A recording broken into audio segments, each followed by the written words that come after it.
Mark Cuban not only just said that mainstream media leans to the right, not left, which is, but he also looks like a melted candle. Right of that, yeah. Okay. Meaning the mainstream media is not who you think it is. The mainstream media truly leans right. Okay, I guess when you're so far to the left, Mark Cuban thinks the media leans right, even though we all know it means that the media leans left. It's just that Mark Cuban is even to the left of that.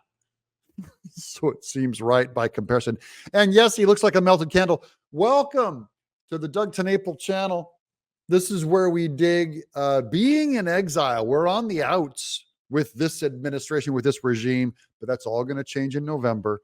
Here's more Mark Cuban lunacy. When you're second in command, you do what your boss tells you to do. He delegates authority to you. But the border was supposed to be her. Yeah, but it's still the same thing. It's his policies. What he said to her was, you go down and you use diplomacy to try to improve, to try to reduce the flow, the migration of people across the border, right?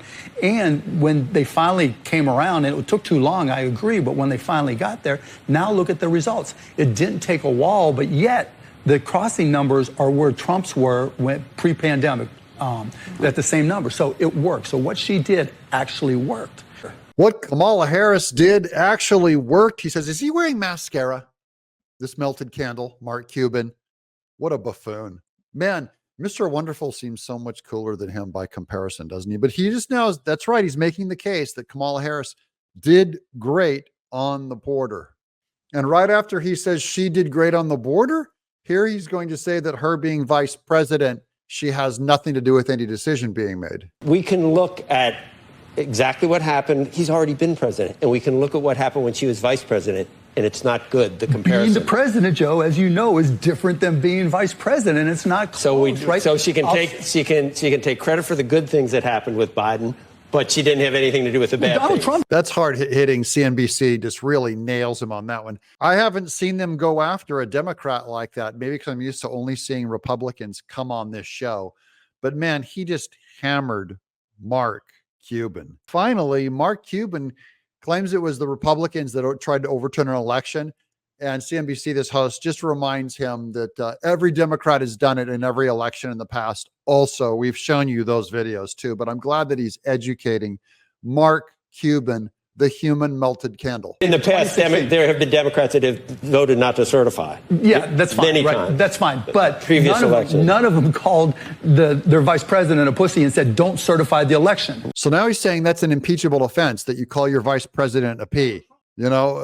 Calling your vice president a P, is that an impeachable offense now? Even though he did the same thing as the Democrats did in questioning the election results.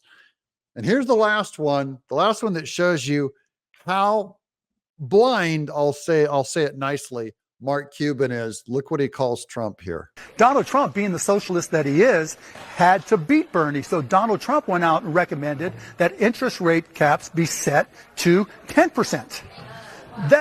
The fact that he's even suggesting price controls and price caps is socialism 101. Okay, and I'm assuming that he thinks that's bad, that Trump is a socialist. If Trump's a socialist, what's Kamala Harris on price controls?